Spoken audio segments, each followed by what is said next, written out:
ओम शांती. Value education and spirituality diploma या अंतर्गत अध्ययन कौशल्याचा अधिष्ठान अभ्यासक्रम OPN 101 यामधील पुस्तक क्रमांक 1 शी संबंधित 6 घटकांचा आपण मागे 6 क्लासेसमध्ये अभ्यास पूर्ण केलेला आहे. आज आपण घेणार आहोत घटक क्रमांक 7 लेखन सिद्धीची महत्त्वाची अंगे. घटक क्रमांक 5 आणि 6 यामध्ये आपण लेखन कौशल्याच्या बाबतीमध्ये विचार केला होता. लेखनाची व्याख्या आणि आपल्याला उत्कृष्ट अशा स्वरूपाचं लेखन जर करायचं असेल तर आपल्यामध्ये आवश्यक असलेल्या 7 कुशलतेचा आपण विचार हा केला होता. लेखन म्हणजे काय आपल्याला समजलं. लेखनाची कुशलता आपण आता कशी आणायची तेही आपल्याला समजलं. आता आपल्याला उत्कृष्ट लेखन हे वाचकासमोर द्यायचं आहे आपल्याला, तर त्यामध्ये कोणते कोणते असे महत्त्वाचे अंग आहेत, त्याचे भाग आहेत त्याचे, की ते त्याच्यामध्ये जर असतील तर आपण आपलं लेखन हे उत्कृष्ट रूपामध्ये वाचकाच्या समोर जाईल. त्याचा आपण विचार ह्या घटकाच्या अंतर्गत करणार आहोत.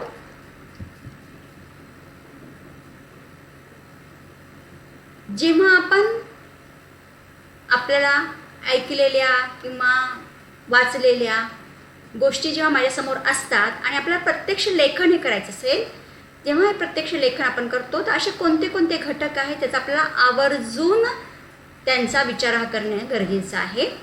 तर ते म्हणजे पहिलं आहे आपलं सूत्रबद्ध लेखन असलं पाहिजे. म्हणजे जे काही मला मांडायचं आहे ते अतिशय सिस्टमॅटिक प्रमाणे सूत्रबद्धतेने मला मांडता आलं पाहिजे. त्याला म्हटलेलं आहे माझी मांडणी, माझ्या लेखनाची मांडणी. माझी लेखनाची मांडणी ही मला माहिती आहे, मला काय करायची आहे, कशी करायची आहे, त्याचा अनुक्रम महत्त्वाचा. त्याच्यानंतरचा घटक आहे अनुक्रम. कोणत्या कोणत्या अनुक्रमाने मला ते मांडायचं आहे ते सुद्धा मला माहिती पाहिजे. कारण या गोष्टी जर वाचकाच्या समोर असतील तर त्याला त्या लेखनाचा गाभा किंवा त्या अंतर्गत असलेल्या मुद्देसूद गोष्टींची माहिती त्याला इझिली लक्षात येऊ शकेल. त्यामुळे मला माहीत असलेल्या गोष्टींची सूत्रबद्धता माझ्या अंगी असणे गरजेचं आहे. त्यालाच आपण मांडणी म्हणतो. दुसरं म्हणजे कोणता अनुक्रम कशा ठरवायचा आहे तो सुद्धा खूप महत्त्वाचा आहे. तिसरी गोष्ट आहे जे लेखकाने त्या मजकुराबाबतीचं जे काही विवेचन असेल, त्याला ज्या गोष्टी त्याला सांगायच्या आहेत त्याच्यामध्ये तर्कसंगतता असली पाहिजे. म्हणजे सुरुवातीला मला काय सांगायचं आहे, मध्यवर्ती माझी संकल्पना आशय काय आहे, मला शेवट त्याचा कसा करायचा आहे, त्याचं मला शीर्षक कोणतं मांडायचं आहे, उपशीर्षकामध्ये कोणत्या कोणत्या गोष्टी मला त्याच्यात घ्यायच्या आहेत, ह्या सगळ्या गोष्टीमध्ये तर्कसंगती ही हवी.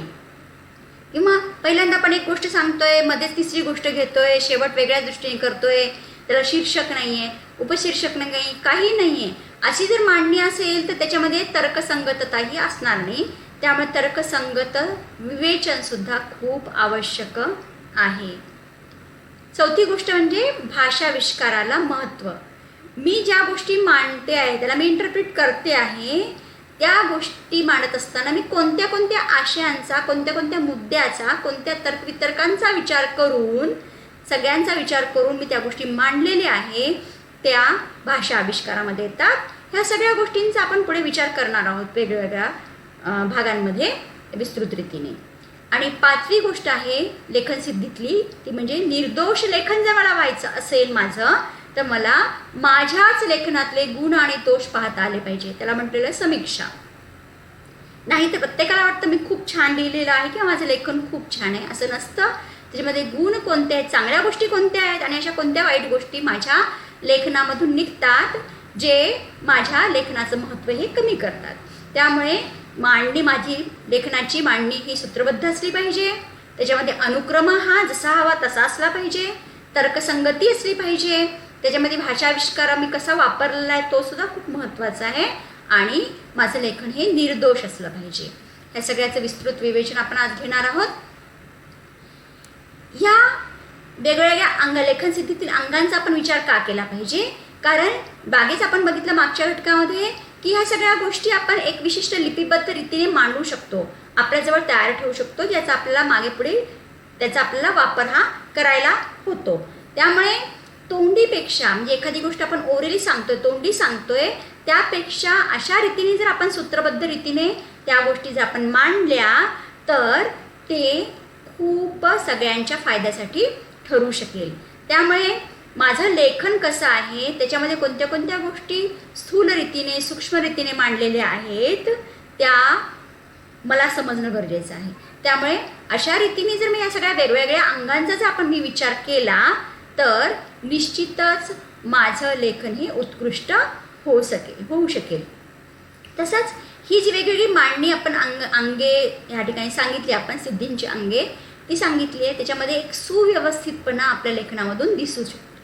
आणि हा सुव्यवस्थितपणा जर असेल तरच माझ्या लेखनाच्या बाबतीमध्ये स्पष्टीकरण जे काही समोरच्या वाचकाला हवं आहे ते त्याला समजूही शकेल आणि मला सुद्धा लेखन करत असताना काय मांडायचं आहे ते सुद्धा मला समजू शकेल. म्हणजे हे जी लेखन सिद्धीची अंगे लेखकालाही तेवढीच महत्त्वाची आहेत आणि वाचकालाही तेवढीच महत्त्वाची आहे. त्यामुळे ह्याचा आपण विचार करणं आवश्यक आहे.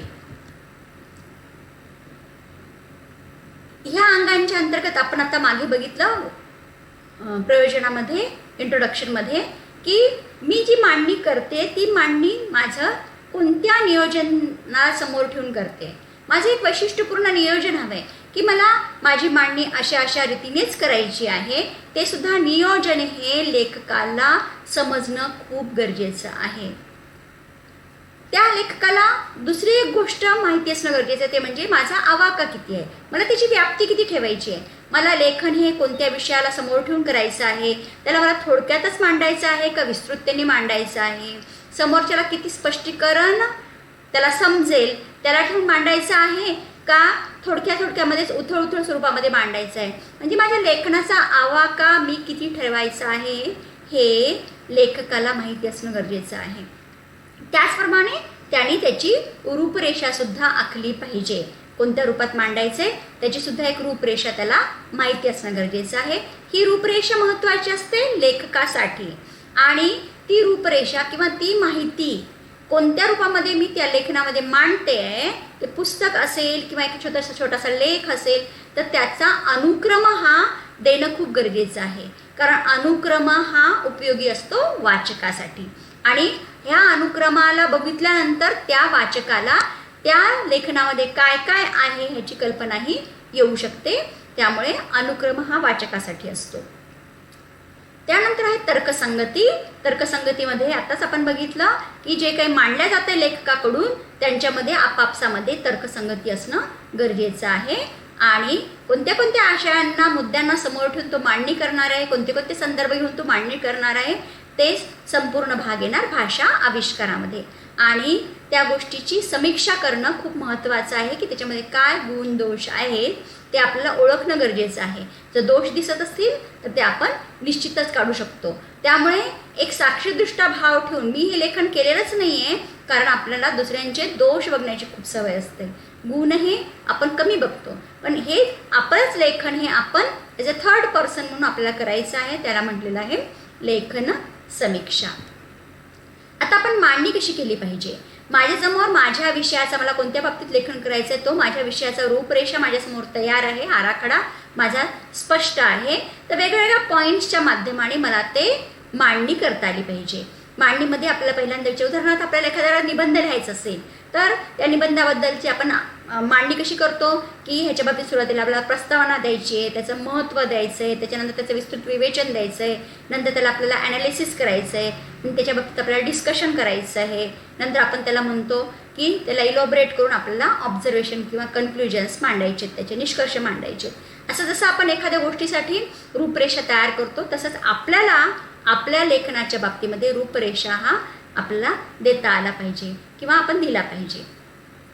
दुसऱ्या मांडणीमध्ये आपल्याला दुसऱ्या गोष्टीचा विचार करते म्हणजे जी काही मी मांडणी करते त्यामध्ये लेखकाने आपला हेतू स्पष्ट केला पाहिजे.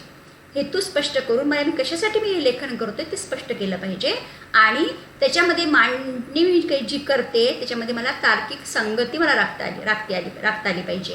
म्हणजे तार्किक संगतीमध्ये आपल्याला कोणत्या तर्काच्या आधारे मी हे लेखन करतोय किंवा करते आहे हे आपल्याला त्या लेखकाला समजलं पाहिजे, तरच जो काही मुद्दा मला मांडायचा आहे तो वाचकासमोर जाऊ शकेल. आता ही जी काही मला मांडणी करायची आहे, ती मांडणी करत असताना जे काही मुद्दे मला मांडायचे आहेत ते मी कसे मांडले पाहिजे, तर प्राधान्याने लेखकाने खालील गोष्टींचा विचार केला पाहिजे. एक तर मुद्द्यांची संख्या माझ्या किती असेल, त्याचं महत्त्व काय असेल आणि मी ती कोणत्या क्रमाने मी मांडले पाहिजे याकडे लेखकाने लक्ष द्यावं. लेखकाने म्हणजे काही लिखाण करणारे त्यांनी लक्ष द्यावं.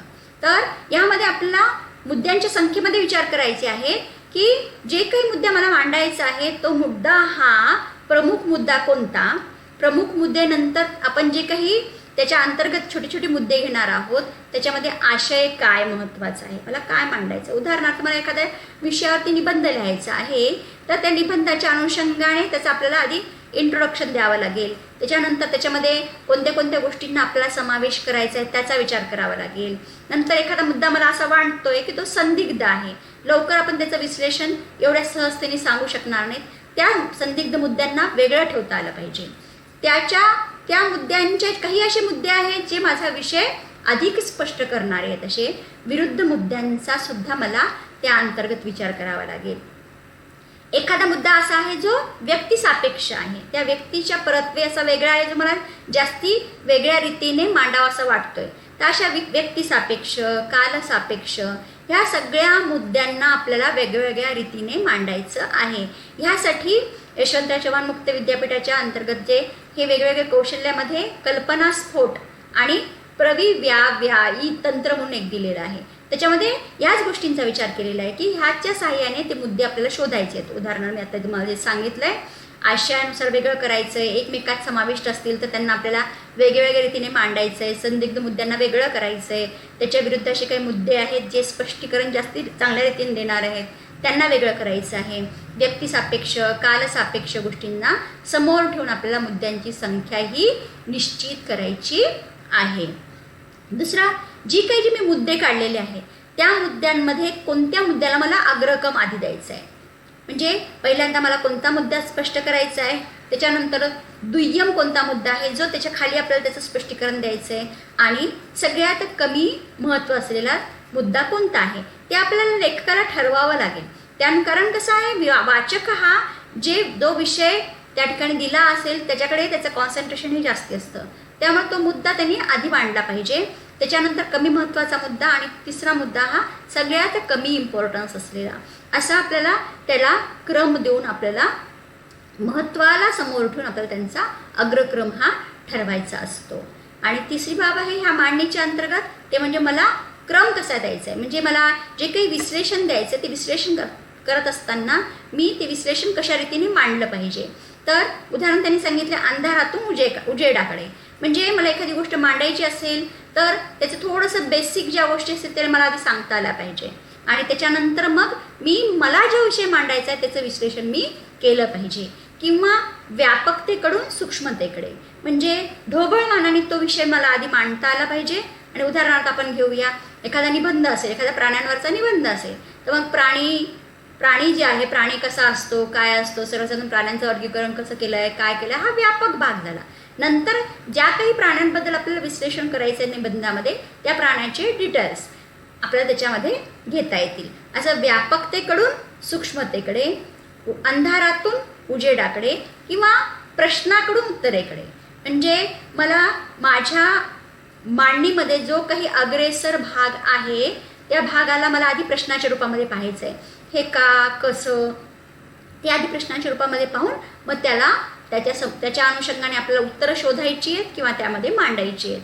असं आपल्याला क्रमाचा विचार करून अशा रीतीने मांडणी ही करायची आहे. त्यामुळे आपण मांडणीच्या अंतर्गत काय विचार करू शकतो, रूपरेषा माझा काय असेल, त्याच्यामध्ये मला तार्किक संगती कशी राखता येईल, आणि माझे महत्त्वाचे मुद्दे एकूण किती असतील, त्या मुद्द्यांमध्ये सुद्धा कोणत्या मुद्द्याला मी आधी महत्त्व दिलं पाहिजे, दुय्यमता कोणत्या मुद्द्याला दिली पाहिजे, आणि सगळ्यात कमी महत्त्वाचा कोणता मुद्दा आहे मला ते ठरवता आला पाहिजे, आणि त्या सगळ्या मुद्द्यांची मी मांडणी कशा रीतीने केली पाहिजे ते मला या ठिकाणी ह्या मांडणीच्या अंतर्गत विचार करायचा आहे.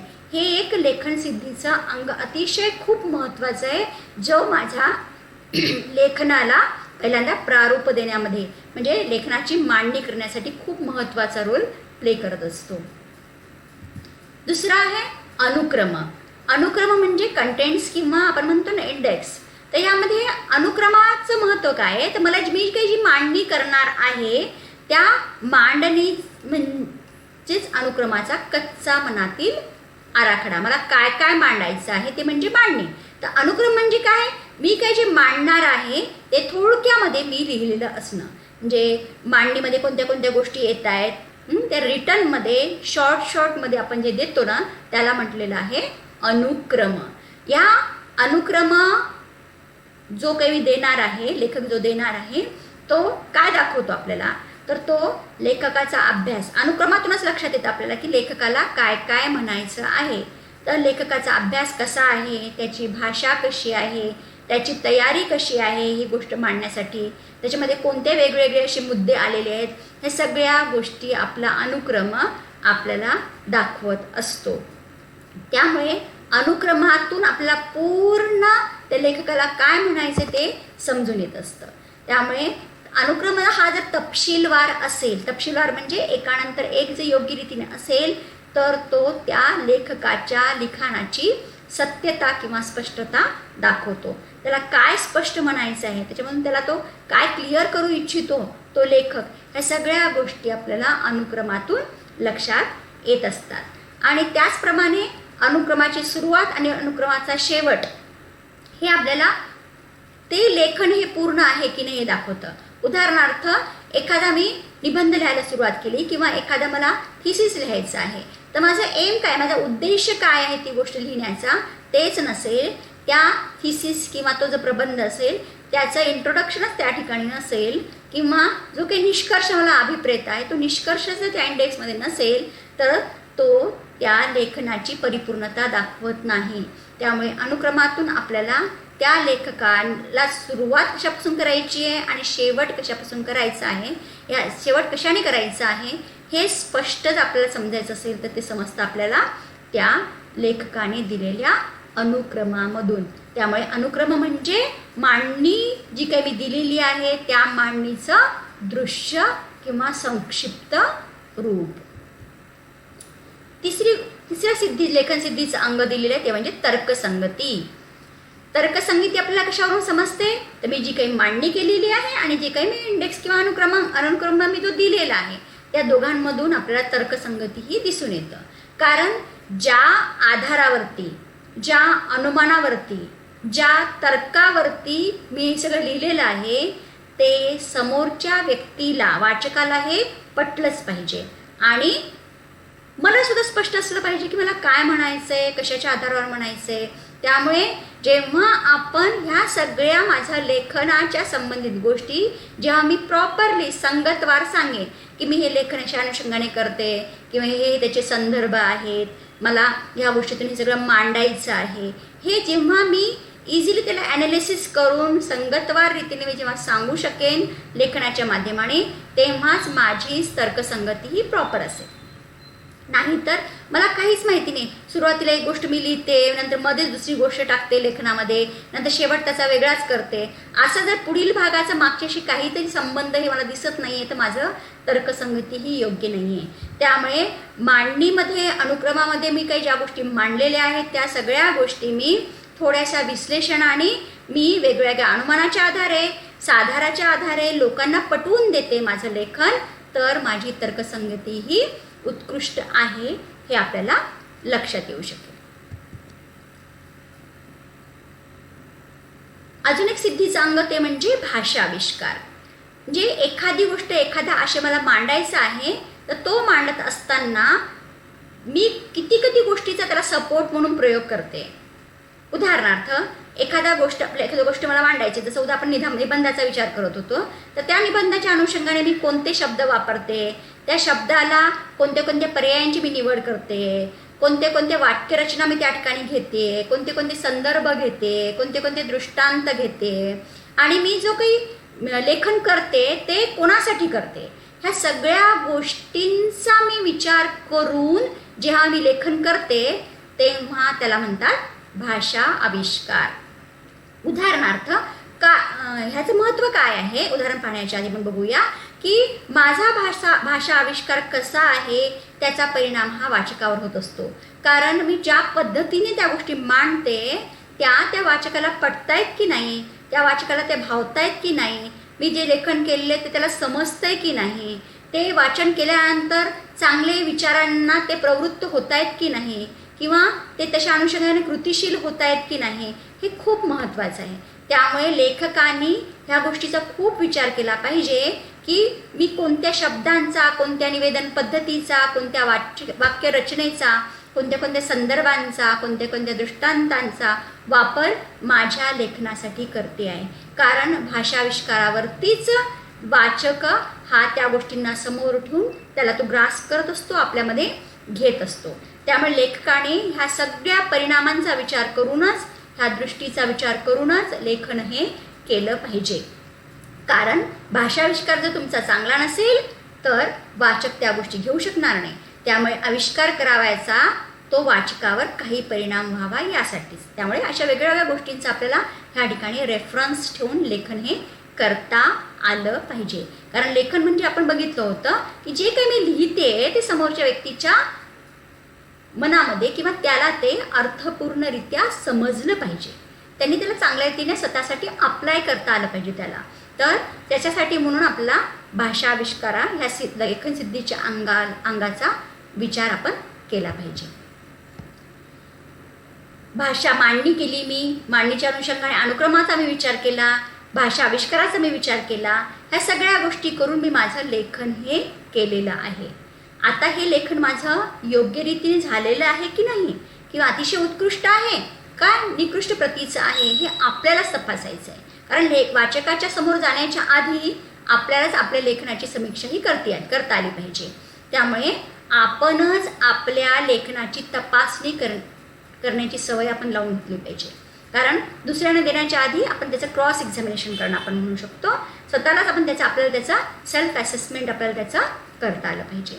त्यामुळे काय होईल, ते वाचकासमोर जाण्याच्या आधी माझं लेखन हे निर्दोष आणि परिपूर्ण होऊन जाईल आणि वाचकाला ते मनपसंत होईल.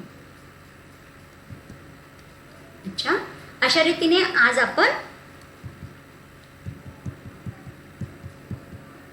लेखन सिद्धीच्या महत्त्वाच्या अंगांच्या अंतर्गत मांडणी माझी कशी असली पाहिजे, त्यामध्ये आपण कोणत्या कोणत्या गोष्टीचा विचार करायचा, अनुक्रम माझा कसा असला पाहिजे, तर्कसंगती लेखकाने कशा रीतीने मांडली पाहिजे, आणि भाषाविष्काराचा कशासाठी आणि कशा रीतीने उपयोग केला पाहिजे ह्याचा आपण आज विचार केला. आणि ह्या चारही गोष्टीचा जर आपण विचार केला तर निश्चितच मी केलेलं लेखन हे अतिशय उत्कृष्ट रीतीचं होईल, जे वाचकाला खूप आवडणार निश्चितच. त्यामुळे लेखन कुशलतेबरोबर या चारही बाबींचा आपण विचार करणं खूप आवश्यक ठरतं. अच्छा, ओम शांती.